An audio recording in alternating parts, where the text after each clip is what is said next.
नमस्कार। आप सबका स्वागत है आज के तीसरे दिवस पे, जहाँ पे हम ग्लोरिया फेजी की पुस्तक बहाई धर्म एक परिचय से भाग 1 बहाई धर्म का इतिहास से दूसरे सत्र को पढ़ेंगे। बहाउल्लाह। महात्मा बाप के समय से जो अत्याचार प्रारंभ हुए थे अभी समाप्त भी नहीं हुए थे कि बहाउल्लाह ने अपने उपदेश की घोषणा सन 1863 में कर दी। बहाउल्लाह का जन्म ईरान के एक संभ्रांत परिवार में हुआ था। उनके पिता का, जो राज्य के मंत्री थे, सर्वप्रथम ध्यानाकर्षण हुआ कि ये अन्य बालकों से भिन्न है। शीघ्र ही औरों को भी उस शिशु में महानता के चिन्ह दिखाई दिए।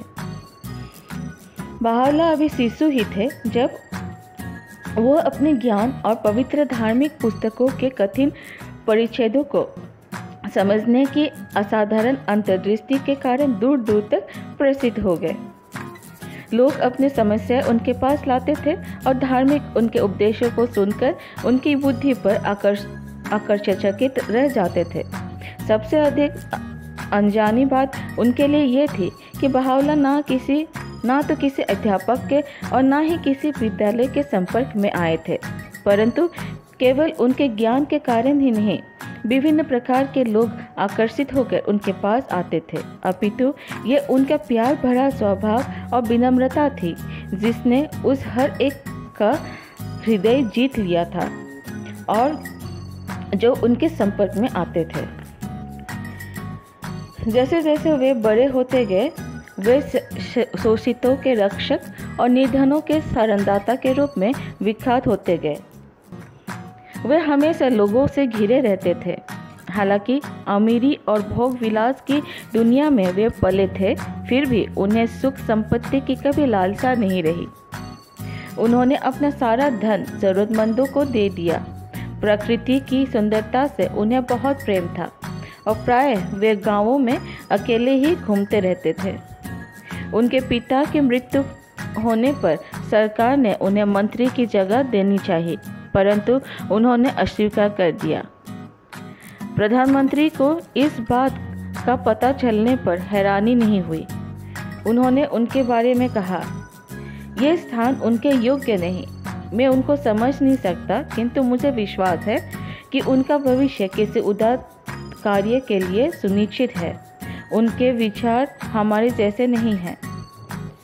बहाउल्लाह उस समय तेहरान में थे जब बाप ने शिराज में अपने प्रथम शिष्यों के सामने अपने ध्येय की घोषणा की, किंतु ये नवीन संदेश बहाउल्लाह तक बाप के प्रथम शिष्य द्वारा पहुंचा और उन्होंने बिना किसी हिचकिचाहट के इस धर्म को स्वीकार कर लिया, जबकि उनकी इससे पूर्व कभी बाप से भेंट भी नहीं हुई थी। इस समय उनकी आयु 27 वर्ष की थी। बाप के उद्देश्य को अपनाकर बहाउल्लाह उनके शिक्षाओं को फैलाने के लिए उठ खड़े हुए और अपने अनुयायियों के कष्टों में हिस्सा बताने लगे। बहुत शीघ्र ही उनकी सारी संपत्ति जब्त कर ली गई और उन्हें एक भूमिगत कालकोठरी में, जिसका नाम सियाचाल था, में डाल दिया गया। यहाँ उनके साथ 150 डकैत और खूनी बंद थे और केवल एक ही द्वार था जो प्रवेश मार्ग था। इस घिनौने स्थान पर उन्हें 4 महीने तक रखा गया। इस अंतराल में उन्हें भारी जंजीरों का बोझ अपनी गर्दन पर ढोना पड़ा था, जिसके चिन्ह उनके शरीर पर पड़ गए, जो उनके अंतिम समय तक रहे। लेकिन ये वही अंधेरा कारागार था जहां बहाउल्लाह को अपने भीतर प्रस्फुटित उस प्रभु के ज्ञान के प्रकटीकरण का पता चला, जो संपूर्ण मानव जाति के हितों के लिए था। बाप ने अपने जीवन का बलिदान कर दिया था और उनके साथ उनके हजारों अनुयायियों ने नवीन उद्देश्य के लिए अपने प्राणों की आहुति दे दी थी। जो कुछ बचे थे वे बेघर थे। उनके हृदय टूट गए थे और क्रूर शत्रु उनका पीछा कर रहे थे, परंतु बहाउल्लाह जानते थे कि शहीदों के रक्त ने प्रभु के संदेश रूपी शक्तिशाली वृक्ष को सींचा है और इसका विकास कोई नहीं रोक सकता है जब तक कि इसकी छांव के नीचे संसार के सभी मनुष्य एकत्रित ना हो जाए। 4 महीने के बाद बहावला अत्यंत बीमार पड़ गए। उनके शत्रुओं ने यह सोचा कि अब उनकी मृत्यु हो जाएगी, उन्हें जेल से रिहा कर दिया गया, किंतु अपनी मातृभूमि से वे निर्वासित कर दिए गए। प्रेम जो उन्होंने अपने मित्रों के हृदय में बनाया था इतना महान था कि अनेकों ने स्वेच्छा से उनके साथ निर्वासन पसंद किया। उनकी युवा पत्नी और 2 बच्चे भी साथ थे। तीसरा बच्चा वही इस मित्रों की देखभाल में छोड़ दिया गया। वह अभी नवजात था और कोई भी उसको ऐसी दुर्गम भयानक बर्फीली पहाड़ों के मार्ग की यात्रा में ले जाने की सोच भी नहीं सकता था, जबकि उनके पास ना तो पर्याप्त वस्त्र थे और ना ही भोजन। बहावला 10 वर्ष तक बगदाद में निर्वासित होकर रहे। जब वो यहाँ आए थे तो पूरी तरह से अस्वस्थ, भौतिक साधनों से विहीन और एक तथाकथित विधर्मी के रूप में। उनके पास कुछ भी नहीं था और उनके शत्रुओं ने उन्हें धर्मद्रोही की उपाधि दी थी। परंतु कुछ ही दिनों में सभी प्रकार के सभी वर्गों के लोग उनके पास आने लगे। पास और दूरदराज के जगहों के सभी लोग अपनी जाति, वर्ण और धर्म के भेदभाव भुलाकर उनके उपदेश सुनने के लिए साथ बैठने लगे। एक ऐसे समय जब धार्मिक क्रूरता अपने चरमोत्कर्ष पर था और विभिन्न मतों के लोग कभी मैत्रीपूर्ण ढंग से नहीं मिलते थे, बहावला का घर एकमात्र ऐसा स्थान था जहां वे परस्पर भाइयों की तरह एक नई युग की उदय का संदेश बनकर बहते थे। बहावला के शत्रुओं के लिए ये सब असहनीय था। उनकी आशा थी कि बाप द्वारा शुरू किया गया आंदोलन जड़ से उखाड़ कर फेंक दिया गया है। हर संभव साधन द्वारा वे पूरी शक्ति लगाने लगे, जब तक वे सरकार पर दबाव डालकर बहावला को उनके अपने देश से और दूर भेजने में सफल नहीं हो सके। एक आदेश पारित हुआ जिसके अंतर्गत उन्हें तुर्की के कॉन्स्टेंटिनोपल में निर्वासित कर दिया गया। बगदाद से विदाई के दिन सैकड़ों लोग अश्रुपूर्ण आंखें लिए उनके घर में के चारों ओर खड़े थे। उनकी उस महान व्यक्तित्व की एक झलक मात्र देखने की इच्छा थी, जिससे उनकी अत्यधिक स्नेह दिया था और बदले में कुछ भी नहीं चाहा था। कॉन्स्टेंटिनोपल जाने से पहले बहावला बगदाद के बाहर सुंदर बगीचे में 12 दिनों तक रहे। एक सुंदर स्थान पर जो गुलाबों के मधुर सुरभि से अपलिप्त था और कोयल के तरानों से गुंजित था, वहाँ उनके लिए सामियाना खड़ा कर दिया गया था। उनके अनेक मित्रों का हृदय उत्तेजना से भर गया था जब वे बहावला को विदाई देने पहुँचे थे। उन्हें इस बात का पता न था कि अनेक विपत्तियां बहावला पर मंडरा रही है और बहावला के जाने के बाद उनका क्या होगा, किंतु उनका दुख अधिक समय के लिए नहीं था। अब ऐसा समय था जब प्रतीत हो रहा था कि दुनिया ने उन्हें अस्वीकार कर दिया है, परंतु वो क्षण आ गया था जब उनको उस रहस्य के आवरण को हटा देना था जो अवतार को ढके हुए थे और अपने संपूर्ण तेज और यश के साथ प्रकट होना था। उन्होंने घोषित किया कि वे ही वो महान शिक्षक है जिसके आगमन की भविष्यवाणियां संसार की सभी धार्मिक पुस्तकों में है, जिसके आगमन के लिए बाप ने मार्ग निर्माण किया था और जिसके लिए उन्होंने अपने जीवन के बलिदान कर दिया था।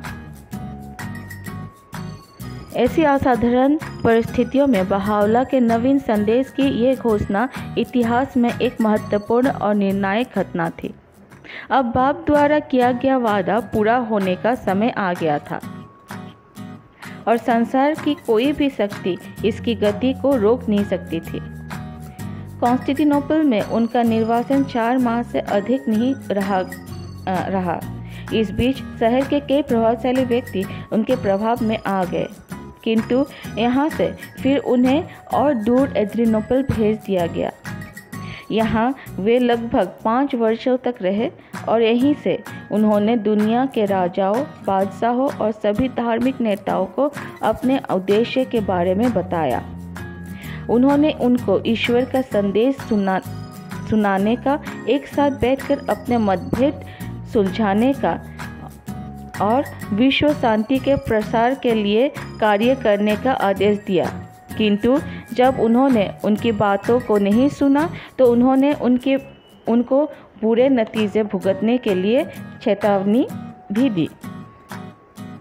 बहाओल्लाह ने उनके और उनकी संस्थाओं के पतन की भविष्यवाणी की।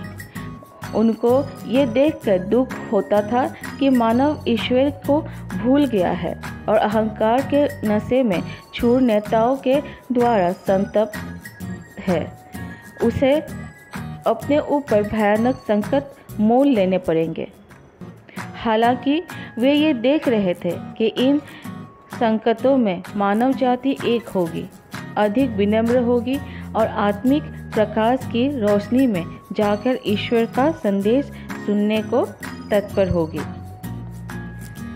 बहाओल्लाह के प्रभु ज्ञान का अद्भुत प्रकाश, जिसका जन्म तेहरान के कालकोठरी में हुआ था और जिसकी घोषणा उन्होंने बागदाद से विदाई की पूर्ण संध्या में की थी, एड्रियानोपल में अपनी चरम पराकाष्ठा में पहुंच गया।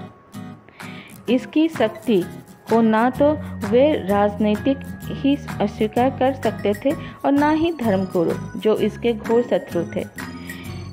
एक ऐसे विश्वास का जिसमें समाज के सभी वर्गों के, सभी धर्मों के लोग खींचकर आ रहे थे, शेषावस्था में ही अंत करने का जी जान से प्रयास किया गया और एक बार पुनः बहाओल्लाह को निर्वासन दे दिया गया। इस बार वे तुर्की साम्राज्य के एक उपनिवेश में पवित्र भूमि पर स्थित अक्का नामक कारागार में भेजे गए ताकि वहां उनकी मृत्यु हो जाए।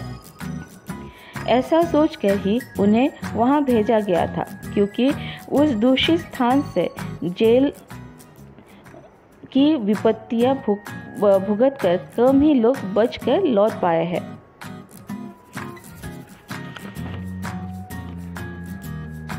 तानाशाह शासन को जिसने उन्हें सजा दी थी, बहाओल्लाह ने एक पत्र में लिखा, ए बादशाह, मैंने ईश्वर के मार्ग में वो देखा है जिसको ना कोई आंखें देख सकती है और ना ही कोई कान उसे सुन पाया है। कितनी विपत्तियां आ चुकी है और कितनी शेष है। मेरी आँख के आंसू बह रहे हैं, यहाँ तक कि उनसे मेरा बिस्तर नम हो जाता है। परंतु ये दुख स्वयं के लिए नहीं है, क्योंकि मैं भटकी हुई मानव जाति को स्वतः निर्मित विष का शिकार होकर छिन्न भिन्न होते देख रहा हूँ और उन्हें इस बात का लेस मात्र भी पता नहीं है। वासनाओं में लिप्त होकर उन्होंने ईश्वर के ध्यान को एक तरफ रख दिया है। ईश्वरीय ज्ञान को एक मजाक, खेल और खिलौने का रूप देकर वे सोचते हैं कि वे ठीक कर रहे हैं और सुरक्षा के घर में बैठे हैं। जैसा कि वे समझते हैं वैसा नहीं है। कल वे वो देखेंगे जिसे आज वे अस्वीकार कर चुके हैं। देश निकाले के सर्वाधिक कष्टकारी स्थान एड्रियानोपल से हमें अक्का ले जाया जा रहा है, जिसके बारे में वो कहते हैं कि वो दुनिया का सबसे सुनसान, सर्वाधिक अनाकर्षक, सबसे असहनीय जलवायु और सबसे दूषित पानी का शहर है, जहाँ केवल उल्लू पलते हैं और उनके कर्कश ध्वनियों के अतिरिक्त कुछ भी नहीं सुनाई पड़ता है। इस स्थान पर वे मुझ सेवक को बंद कर रहे हैं, हम पर सख्ती कर रहे हैं और जीवन की सभी सुखदायक वस्तुएं जो कि बीते दिनों की शेष थी वे ले गए हैं। ईश्वर की सौगंध, हालांकि चिंता मुझे दुर्बल कर सकती है, भूख मुझे पीड़ा दे सकती है, मेरा बिस्तर सख्त पत्थर का है और मेरे संगी साथी रेगिस्तान के जानवर है, फिर भी उत्तेजित न होकर मैं धैर्य रखूंगा। ईश्वर की शक्ति में विश्वास रखकर मैं दृढ़निष्ठ और कृतसंकल्प रहूंगा। इन यातनाओं के द्वारा ही ईश्वर का प्रकाश चमकता है और उसकी कीर्ति और दीप्तिमान होगी। बीते हुए दिनों में भी उसकी यही विधि रही है। बहावल्ला के अनुयायी बहावल्ला पर आई नई विपत्ति और उन क्रूर कष्टों के कारण जो उनको सहने पड़ रहे थे, एक बार फिर अत्यंत संतप्त थे। किंतु बहावल्ला ने उन्हें विश्वास दिलाया कि जेल के द्वार खुलेंगे और प्रभु के संदेश को इस पवित्र भूमि से दुनिया के हर हिस्से में ले जाया जाएगा, जैसा कि हर पवित्र धार्मिक पुस्तक की भविष्यवाणियों में है। और ऐसा ही हुआ। बहावल्ला, उनके परिवार और उनके कुछ अनुयायियों को, जिन्होंने उनका साथ छोड़ना अस्वीकार कर दिया था, अक्का की जेल में भयानक कठिनाइयां भुगतनी पड़ी थी। किंतु कुछ ही समय में उस स्थान के लोगों का अमैत्रीपूर्ण व्यवहार, जेल रक्षकों का शत्रुपूर्ण आचरण और यहाँ तक कि अधिकारीगण भी धीरे धीरे उस महान कैदी के उपदेशों की शक्ति के कारण बदलने लगे। उन्होंने उनके मध्य अपना घर बना लिया था। बहावल्ला के विपक्ष के आदेश अनेक बार अक्का पहुंचे, जिनमें उनके कड़ी से कड़ी यातनाएं देने का प्रावधान था, परंतु अधिकारियों ने इन आदेशों पर ध्यान नहीं दिया। जो यात्री दूर दूर से प्रायः पैदल बहावल्ला से मिलने आते थे, अब उन्हें शहर से भगाया नहीं जाता, अपितु आने दिया जाता है। अंततः वो समय आ पहुंचा कि 9 वर्षों के कारावास के बाद सर्वोच्च धार्मिक अधिकारियों ने उनसे जेल छोड़ने की प्रार्थना की। वे केवल शहर से बाहर नहीं जा सकते थे, वही उनके लिए एक सुंदर घर किराए पर ले लिया गया। इस तथ्य के बावजूद कि सरकार ने उनकी जेल की सजा कभी माफ़ नहीं की, बहावल्ला के अंतिम वर्ष उनके शत्रुओं की आशा के विपरीत बीते। एक बार फिर उनसे मिलने वालों का तांता बन गया। आसपास के देशों के हर वर्ग और समाज के लोग उनके उपदेश सुनने के लिए आने लगे। उनके सदा बढ़ते अनुयायियों ने, जो अब बहाई नाम से जाने जाते थे, उस जीवनदायक संदेश को पवित्र भूमि से दुनिया भर में फैलाने का व्रत ले लिया। कैम्ब्रिज विश्वविद्यालय के प्रसिद्ध विद्वान विद्या विरासत प्रोफेसर एडवर्ड जी ब्राउन उनमें से एक थे, जो उस समय बहावल्ला से मिलने गए थे। उन्होंने अपनी मुलाकात के बारे में लिखा है, उनका चेहरा मैं कभी नहीं भूल सकता। उसके बारे में मैं कुछ भी नहीं बता सकता। वह अंदर तक भेद जाने वाली आंखें किसी भी आत्मा को संपूर्णतया पढ़ सकती थी। विशाल मस्तक पर 2 कमान जैसी खींची भौहें उनकी शक्ति और सामर्थ्य को दर्शाती थी। ये पूछने की कोई आवश्यकता नहीं थी कि किसकी उपस्थिति में मैं स्वयं खड़ा हो गया और किसके सम्मान में झुक गया, क्योंकि वे भक्ति और प्रेम के वो प्रतीक थे जिनसे राजा भी ईर्ष्या करे और सम्राट भी इस पूर्णता तक पहुंचने में असफल होकर उच्छ्वास भरे। एक भारी आवाज ने मुझे बैठ जाने को कहा। वे फिर बोले, ईश्वर की कृपा से तुम्हें अपने अभीष्ट की प्राप्ति हुई है। तुम एक कैदी और निष्कासित व्यक्ति से मिलने आए हो।